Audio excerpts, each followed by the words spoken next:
Last October 11, 2022 nang ating matikman at makilala ang masarap at malutong na kwento ng nego success ng Papel del Liempo. Papel ulit ko.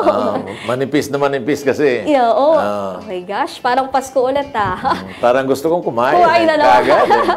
Kaya naman para ating kumustahin sa taon na ito, ating ibinabalik ang magaling na owner ng Papel del Liempo, si Mr. Jojo Crisologo. Good morning, sir. Good morning. Good morning, Tony. Good morning, Jojo. Kumusta naman yung papel? Ito sa'yo, okay papel de Liempo, hindi papel de Hapon. Papel na Liempo. Okay naman po siya. May mga nabuksan na po tayong mga bagong kiosk. Aba, so ilang kiosk na yung atin ngayon?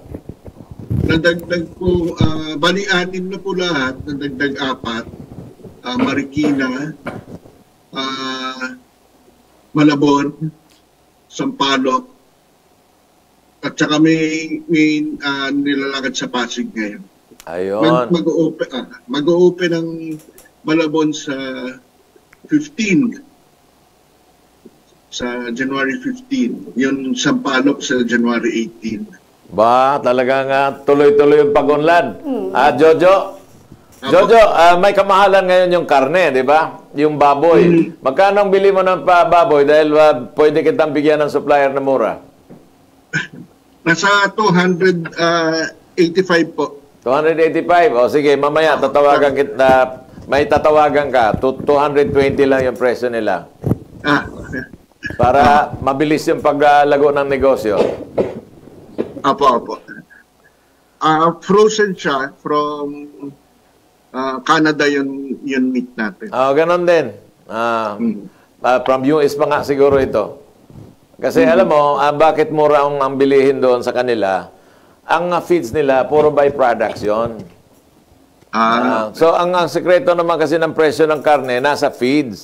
Because 80% of the price comes from the feeds. Di ba? Ngayon, sobrang mura ang feeds nila doon, pero kasi puro byproduct yon ng mga big manufacturing company. So, binibenta lang nila yon as a byproduct. Dito kasi sa atin yung feeds. Kagaya dito, kukuha tayo. Isang byproduct na binibili natin is yung soya cake. Pagkatapos, bumibili tayo ng mais dito na napakamahal ng mais. That's around 20 to 30 pesos. So, mataas talaga yung presyo ng ating feeds. But in the US and Canada or even in Argentina, talagang murang-mura yan. Yes, sir. So, mamaya, ibibigay ko yung phone number para nasa ganun na ikaw na tumawag, ikaw na makipagtawaran. Okay. Okay, di ba? Thank you. Yes. So, Jojo, wala bang bagong produkto like papel, ano yung... Papel na Liempo. Papel ni Liempo. Wala bang bago? Yung notebook na Liempo naman. Meron kaming ilalabas na, actually nasa isang kiosk na namin sa Sukat, yung Liempols tawag namin. Ano siya, yun giniling na ginawa namin meatballs.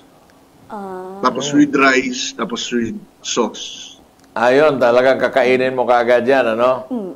Kasi pag hindi mo kakainin, baka mag-deteriorate yun. Di kagaya ng papel de Liempo, pag nilagay mo na yan sa aluminum foil, pwedeng kahit isang buwan, crispy pa rin siya. Ang yung meatballs makikater sa mga working class, yung mga, kasi ang benta namin 65 pesos per meal. Alam mo, bibenta yan sa may mga call centers. Yes.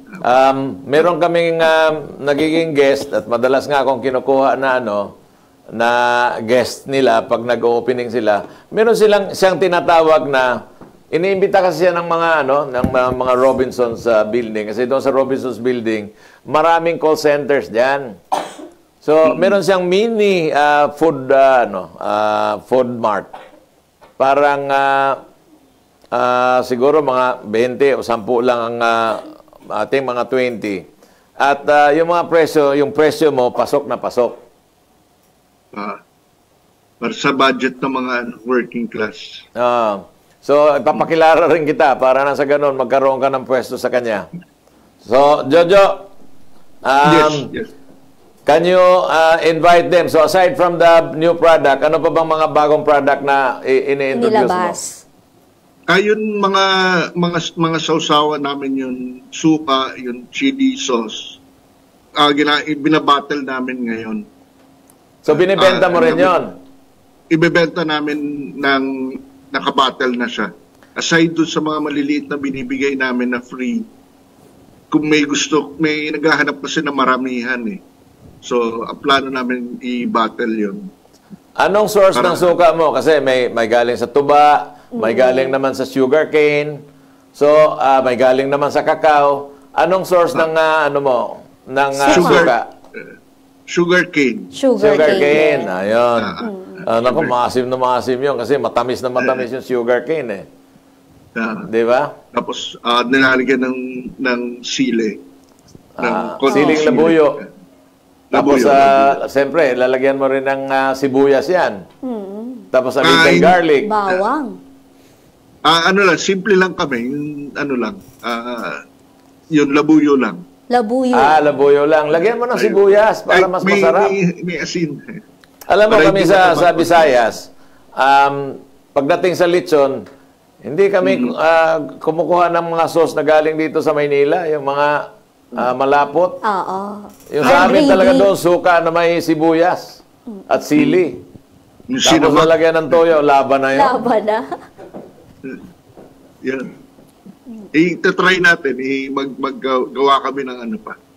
Since iba-battle naman na, baka pwede namin lagyan ng iba-iba pang ingredients. Masarap yun, Jojo. Lalong-lalo na pag yung magiging ulam natin ay yung papel. Yes. Na Papel del liempong liempo. papel. Nako, mauubos yung suka. Hindi mauubos yung liempo. Oh. May hinihigop, pati suka, hinihigop eh, no? Na-addict sa suka. Alam mo, yung suka, yun yung natural fermentation, Jojo. Natural fermentation yan. Kasi, yung sweets kasi, pag kunyari, yung tuba o kaya yung sugar cane, initin mo muna, mamamatay yung natural bacteria na nagpapaasim yan. Tapos lalagyan mo ng yeast, brewer's yeast, magiging alcohol yon. Pero, kung hindi mo gagawin yon, magiging suka yon. Ganon. Ayun. Yes. Di ba? So, sir, saan po nabibili itong papel del liempo? Meron po ba tayo online? Para sa mga gusto may online. Yes. Meron tayong Facebook Messenger na papel na liempo. Nasa TikTok din. Papel na liempo rin yung name. And Instagram. So anong packing na pwedeng bilhin ng ating mga kababayan? For yun sa online is yun 4 na sizes na papel na liempo. Budbud is 79 pesos. Sakto is 139. Salo is 199. And yung sobra 259 pesos. Sobra. Yung sobra, ilang tao ang pwede kumain? Kasi dito, naalala ko, may sobra rito, si Andres lang ang kumain eh. Ay, baka isa lang. Oo. Kapag si Andres. Pangilan yung sobra? Mga 3 or more. Pambarkada na 3 or more. 3 or magkano yun ulit?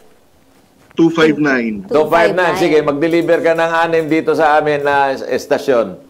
Okay, sige. Order ko yan kasi alam mo, napakasarap talaga. I cannot resist yung papel de liempo. Sobrang sarap. Pag natikman mo ang isa, mapaparami ka nga. Kaya nga, ngayon lang na-interview. Naalala ko tuloy. Kaya 6 na sobra. Wow.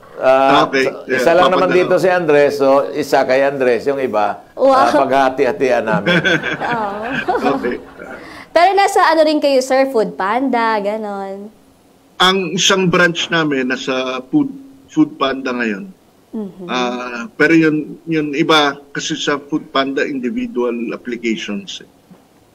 So nag-a-apply pa lang yung ibang kiosk. Okay. Kiosk talaga mabenta niyan eh. Alam mo kasi parang Hindi bantayin. it's just like okay, you have a chicharon. Yeah. Wala ka bang balak ng chicharon? Ngayon wala naman kasi naka-ano po kami sa loob po concept ang product talaga namin is yung liempo part, hindi yung skin. Talagang may mga, kasi karamihan ng chicharon, kukunti lang yung meat. Karamihan doon, taba, at saka yung skin. Yung sa kanya talagang liempo talaga. Yes, laman. Ano kaya ang lasa ng, ganun din siguro, kung gawin mong chicharon liempo? Oh. Parang lalabas Lechong kawali din yan. Lalabas lechong kawali. Lechong kawali. O yan, mag-offer ka ng lechong kawali. Pwede rin, pwede rin. For yung may meals. Kasi ang kailangan ngayon yung fast-moving na meals. Yun ang doon kami nagko-concentrate sa ngayon. Yung mabibilis lang, Ayun, sir. so kindly invite Jojo, yung ating mga viewers and listeners, yung ating mga addict ng Papel de liempo. papel de liempo. Imbitahin mo. Ako, isa lang akong addict ng papel de liempo. 6 agad. 6 yung orderin ko. Bali, may 6 branches na po kami ngayon na bukas na sa Katipunan, sa tapat po ng Miriam, sa BF Homes Sukat, sa Robinsons siya na grocery, yung Sampaloc sa likod ng UDMC, yun sa Navotas, Malabon, nasa tapat siya ng Fisher Mall, pero nasa labas, hindi sa loob ng Fisher Mall, sa Malabon. Cubao Aurora, at saka sa Marikina. Ayun. At least yung sa tapat ng Miriam, malapit sa amin eh.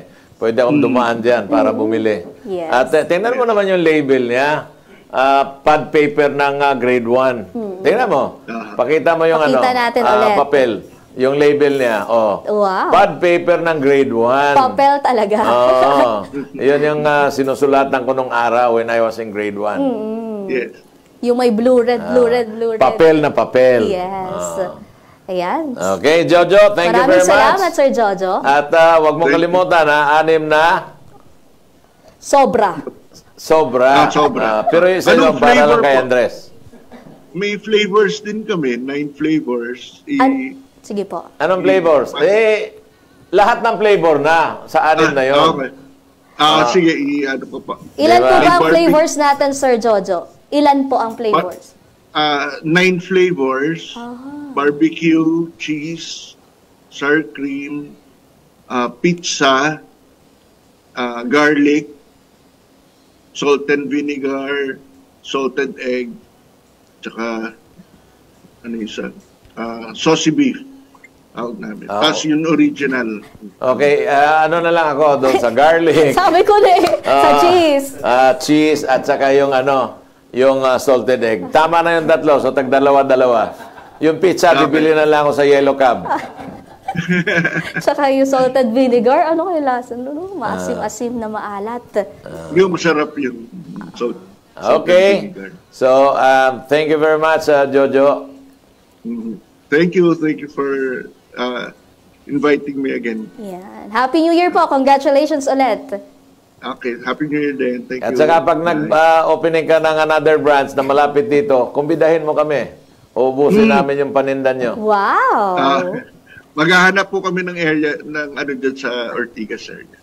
Ay, mag-a-adjust sila kung maghahanap sila. Maraming salamat po muli, Sir Jojo.